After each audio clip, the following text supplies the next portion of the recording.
ನಮ್ಮ ನ್ಯೂಸ್ಗೆ ಸ್ವಾಗತ. ಸಂಭ್ರಮ ಸಡಗರದಿಂದ ಬಕ್ರೀದ್ ಹಬ್ಬ ಆಚರಣೆಗೆ ಸಿದ್ಧತೆ. ತ್ಯಾಗ ಬಲಿದಾನದ ಸಂಕೇತವಾದ ಬಕ್ರೀದ್ ಹಬ್ಬವನ್ನು ಮುಸ್ಲಿಮರು ಶ್ರದ್ಧಾ ಭಕ್ತಿಯಿಂದ ಗುರುವಾರದಂದು ನಗರದ ಬಾಗೇಪಲ್ಲಿ ವೃತ್ತದ ಸಮೀಪವಿರುವ ಈದ್ಗಾ ಮೈದಾನದಲ್ಲಿ ಸಂಭ್ರಮದಿಂದ ಆಚರಿಸುವ ಸಲುವಾಗಿ ಬುಧವಾರದಂದು ಜಾಮಿಯಾ ಮಸೀದಿ ತಂಡ ಈದ್ಗಾ ಮೈದಾನಕ್ಕೆ ಭೇಟಿ ನೀಡಿ ಸಿದ್ಧತಾ ಕಾರ್ಯಗಳನ್ನು ಪರಿಶೀಲಿಸಿದರು. ಗುರುವಾರ ಬೆಳಗ್ಗೆ 9 ಗಂಟೆಗೆ ಸರಿಯಾಗಿ ಚಿಂತಾಮಣಿ ನಗರ ಭಾಗದ ದೊಡ್ಡಪೇಟೆಯಲ್ಲಿರುವ ಜಾಮಿಯಾ ಮಸೀದಿಯಿಂದ ಎಲ್ಲ ಮುಸ್ಲಿಂ ಬಾಂಧವರು ಒಟ್ಟುಗೂಡಿ ಮೆರವಣಿಗೆ ಮುಖಾಂತರ ನಗರದ ಬಾಗೇಪಲ್ಲಿ ವೃತ್ತದ ಸಮೀಪವಿರುವ ಈದ್ಗಾ ಮೈದಾನಕ್ಕೆ ಜಮಾವಣೆಗೊಂಡ ನಂತರ 9:30ಕ್ಕೆ ಈದ್ ನಮಾಜ್ ನೆರವೇರಿಸಲಾಗುತ್ತದೆ ಎಂದು ಜಾಮಿಯಾ ಮಸೀದಿ ಸಮಿತಿಯ ಸದಸ್ಯರಾದ ಡಾಕ್ಟರ್ ಅಲ್ತಾಫ್ ಪಾಷಾರವರು ಹೇಳಿದರು. ಈದ್ಗಾ ಮೈದಾನಕ್ಕೆ ವಿವಿಧ ವಾಹನಗಳಲ್ಲಿ ಬರುವ ಮುಸ್ಲಿಂ ಬಾಂಧವರಿಗೆ ಸೂಕ್ತ ಪಾರ್ಕಿಂಗ್ ವ್ಯವಸ್ಥೆ, ದರ್ಗಾದ ಆವರಣದಲ್ಲಿ ಸ್ವಚ್ಛತೆ ಮತ್ತಿತರ ಕಾರ್ಯಗಳನ್ನು ವೀಕ್ಷಿಸಿದ ಸದಸ್ಯರು ಬಲಿದಾನ ಮಾಡುವವರು ಕಟ್ಟುನಿಟ್ಟಾಗಿ ಸ್ವಚ್ಛತೆಯನ್ನು ಕಾಪಾಡಿಕೊಳ್ಳಬೇಕು ಎಂದು ಮುಸ್ಲಿಂ ಬಾಂಧವರಲ್ಲಿ ವಿನಂತಿಸಿದರು. ಈ ಸಂದರ್ಭದಲ್ಲಿ ಎಸ್ ತಾಜುದ್ದೀನ್, ಖಲೀಲ್ ಪಾಷಾ, ಮುನೀರ್ ಪಾಷಾ, ಸೈಯದ್ ಗೌಸ್, ಸೈಯದ್ ಮೌಲಾ, ಮುಕ್ಬಲ್ ಸಾಬ್, ರಿಜ್ವಾನ್ ಪಾಷಾ, ಇರ್ಫಾನ್ ಪಾಷಾ, ರೋಷನ್, ಪ್ಯಾರಾಜಾನ್ ಸೇರಿದಂತೆ ಮತ್ತಿತರರು ಉಪಸ್ಥಿತರಿದ್ದರು.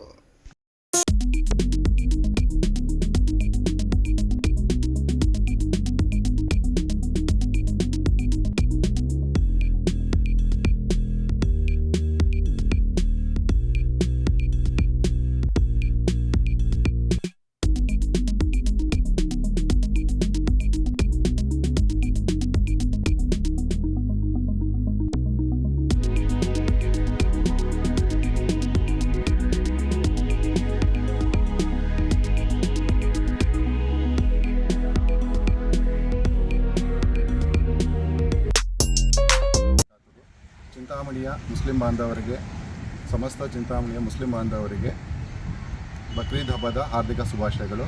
ಇದೇ ತಿಂಗಳ 29/6 ಗುರುವಾರದಂದು ಅಂದರೆ ನಾಳೆ ಎಲ್ಲ ಮುಸ್ಲಿಂ ಬಾಂಧವರು ಬಕ್ರೀದ್ ಹಬ್ಬವನ್ನು ಆಚರಿಸುತ್ತಾರೆ.